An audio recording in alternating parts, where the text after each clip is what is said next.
JEE main April attempt strategy आज हम discuss करेंगे। तो अपन रफली मान के चलते अपने पास मे बी 2 महीने रहेंगे इस एग्ज़ाम की तैयारी के लिए, क्योंकि आपके बीच में बोर्ड्स वगैरह भी हैं जो भी है। तो 2 महीने अपने पास रॉ हैं जो हम इस एग्ज़ाम की तरफ डेडिकेट कर सकते हैं। तो अब ये कैसे ब्रेक डाउन करना है, ठीक है। तो सबसे पहले तो मैं कहूँगा कि जिन बच्चों की प्रिपरेशन, 3 तरह के बच्चों की बात करते हैं। पहले जिनका बहुत ही अच्छा एग्जाम गया है, ठीक है, 200+, 180+ या 250+, ठीक है। दूसरे बच्चे जिनका मॉडरेट गया है कि 100 to 200 के बीच में, या 100 to 160, 70 यहाँ तक भी मे बी। एंड लास्ट है जिनका एग्जाम ही अच्छा नहीं किया, लाइक 100 बिलो है। तीनों से बात करें, सबसे पहले फर्स्ट कैटेगरी निपटा देते हैं। सेकंड और थर्ड से मैं बाद में बात करूँगा डिटेल में, ठीक है। तो जिनका एग्जाम बहुत ही अच्छा गया है, आप तो चुपचाप जाकर जेईई एडवांस की तैयारी करो। आप पे मैं एक वीडियो और डाल दूंगा, सब्सक्राइब रहना।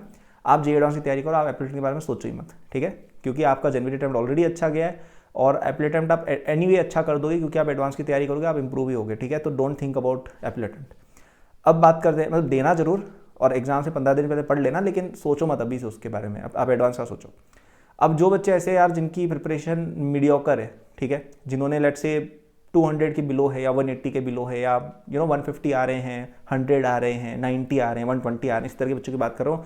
अब नीचे प्लीज़ ऐसे कमेंट्स मत करना कि अरे मेरे ना 175 आ रहे हैं, मैं कौन सी कैटेगरी में आता हूँ। देख, समझने की बातें यार, मतलब खुद ये सब क्या पूछ रहे हो यार, मतलब मेरे से वैलिडेशन क्यों सीख कर रहे हो। आप खुद डिटरमाइन करोगे, आपको क्या लगता है आपका जेईई मेन सेटिस्फैक्टरी हुआ है, देन इट्स फाइन, ठीक है। मैं तो कहूँगा कि 175 वाले को भी एप्पल का तैयारी करना चाहिए। ओनली एग्जैक्टली 200+ वाले लोग मेरे हिसाब से आप एडवांस की तैयारी। अब यहाँ पे कोई पूछेगा 200 मेरे एग्जैक्ट आ रहे हैं, मैं क्या करूँ, भाई आप जाओ यहाँ से प्लीज़, ठीक है। तो अब जो बच्चे बीच में लाया करते हैं कि 100 to 200 के बीच में रफली रेंज है, तो यहाँ पे मैं कहूँगा कि आपने एग्ज़ाम अच्छा किया है, लेकिन आपने इतना भी अच्छा नहीं किया है कि यार आप सबको छोड़ छाड़ के आप एडवांस का ही पढ़ लो। क्योंकि देखो होता क्या है कि जेईई एडवांस का सोचते सब है, लेकिन सबसे नहीं निकलता है, ठीक है, सबसे नहीं निकलता है। ओके, मेंस वहाँ पे काम आता है कहीं, मतलब बहुत आई लो मेनी ब्रिलियंट स्टूडेंट जिनका जेईई एडवांस किसी भी कारण से एक्सपेक्टेड अच्छा नहीं गया, और वो लोग फिर एनआईटी त्रिची ऐसी कई अच्छी एनआईटी में चले गए, सीएस वगैरह में, और आज उनकी 40-50 लाख की एलपीए की जॉब लगी, फॉरेन में भी है कई लोग, ठीक है। तो it's a good backup to have. And specially अगर आप 100 के पास जा रहे हो ना, आपको एप्पल का ही सोचना चाहिए। तो आपने चीज़ें पढ़ी हुई हैं, आपको चीज़ें आती हैं, ऐसा नहीं है कि आपको कुछ भी नहीं आता है, बट इतना अच्छे से नहीं पढ़ा हुआ है। I think there are 2 major mistakes for you. First is कि आपकी कुछ पोर्शन ऑफ सिलेबस कवर्ड ही नहीं है, और कुछ पोर्शन ऑफ सिलेबस ऐसे हैं जो आपने अच्छे से कवर नहीं किए हुए हैं, मतलब इतना कवर नहीं किया हुआ है कि हम क्वेश्चन एग्जाम में बना पाएँ, स्पेशली डिफिकल्ट वाले, राइट। तो आपको इन दोनों पे साइमल्टेनियसली वर्क करना है। तो आप अगर 100 मार्क्स ला रहे हो, 120 मार्क्स ला रहे हो, 150 मार्क्स ला रहे हो, 160 मार्क्स ला रहे हो, तो आपको मेरे अकॉर्डिंग क्या करना चाहिए कि जो 140 मार्क्स जहाँ रह गए उनका आपको अटैक करना है कि यार कहाँ रह गए। जो पहले वाले पोर्शन है उसको आप भूल जाओ, क्योंकि वो आपको आता है, आप एग्जाम में परफॉर्म करके आगे उसको बार बार क्या देखना। तो जो फर्स्ट 1 मंथ रहेगा, 1.5 मंथ रहेगा, आपके जो 2 महीने में ज्यूम कर रहा हूँ, that will be spent on these 140 marks की कहाँ पे मिस्टेक हुई है, कहाँ पे नंबर कम हुए हैं, कौन से वीक पोर्शन है जो कवर किए जा सकते हैं। और इनफैक्ट आपके पास अभी टाइम है कि आप सब कुछ भी कवर कर सकते हो, आप लिटरली 300 के लिए एम कर सकते हो, ठीक है। तो वो चीज़ मेरे हिसाब से आपको करनी चाहिए कि जो वीक पोर्शन है, जो 140 मार्क्स है, उस पर वर्क करो, 160 वालों को भी भूल जाओ, और फिर लास्ट में जो 15-20 या 1 महीना रहेगा उसमें हम ये कंबाइंड इनका रिवीजन साथ में करेंगे, ठीक है। That should be the approach. अच्छा, बीच में आपकी बोर्ड एग्जाम्स भी है जो नॉन ड्रॉपर्स हैं, तो उससे भी आपका रिवीजन ऑटोमेटिकली हो जाएगा। तो स्पेशली मैं कहूँगा अभी इनिशियली 11th पे ज़्यादा ध्यान दे सकते हो, क्योंकि 12th एनीवेज आपके बोर्ड में कवर होंगे। अब आते हैं यार, अब यहाँ पे अगेन कुछ बच्चों के मेंस में नंबर इसलिए भी कम आते हैं क्योंकि वो एडवांस के लिए बहुत ज़्यादा प्रिपेयर थे। तो यहाँ पे कुछ स्टूडेंट्स ऐसे रहेंगे, मुझे पता है, जिनके लट से 170 या 180 नंबर आए, लेकिन वो बहुत अच्छे स्टूडेंट्स हैं। उनका हो सकता है पेपर बिगड़ गया, या शिफ्ट डिफिकल्ट आ गया, जो भी है, लेकिन वो एडवांस के लिए बहुत अच्छे प्रिपेयर्ड है कि एडवांस के मॉक टेस्ट में उनके 60% आ रहे हैं, 50% आ रहे हैं। तो ऐसे बच्चे एडवांस और मेंस दोनों को बैलेंस कर सकते हैं, केस बाय केस। आप खुद इतना विवेक आप में होना चाहिए, राइट। अब आते हैं सबसे इंपॉर्टेंट जो ज़्यादातर बच्चे देख रहे हैं, लास्ट पॉइंट, कि जो बच्चे बहुत ही कम स्कोर कर रहे हैं, 100 बिलो स्कोर आ रहा है, लेट से 20 नंबर है, माइनस में नंबर है, 0 नंबर है, पेपर छोड़ के आ गए, पेपर में डिज़ाइन बना के आ गए, पेपर में अपना नाम की वो, अच्छा आप तो एमआर भरते ही नहीं हो, तो मतलब जो भी स्क्रीन पे डिज़ाइन बना के आ गए फिलिंग में, है ना, ऐसी हरकतें जिन्होंने की है।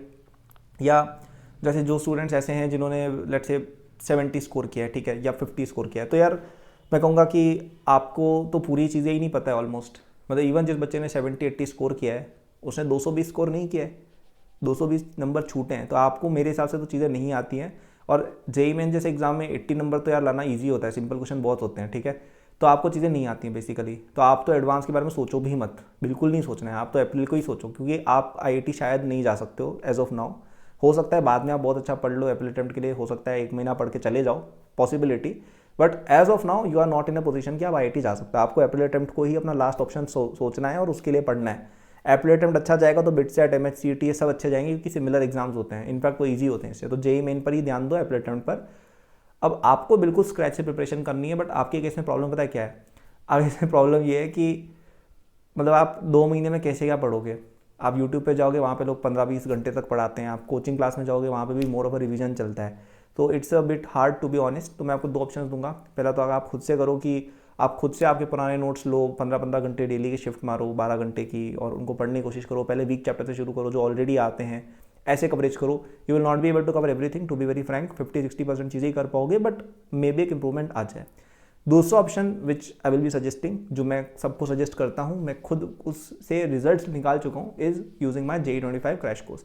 केवल 3000 रुपीज़ की इन्वेस्टमेंट यार कोई बहुत बड़ी है नहीं। इसमें आप 3-4 किताबें खरीदोगे आज के ज़माने में, आपको उससे ज़्यादा कॉस्ट लग जाएगी। ठीक है, तो जाओ डिस्क्रिप्शन में, 27 जनवरी यानी आज लास्ट डेट है to get it for the discount.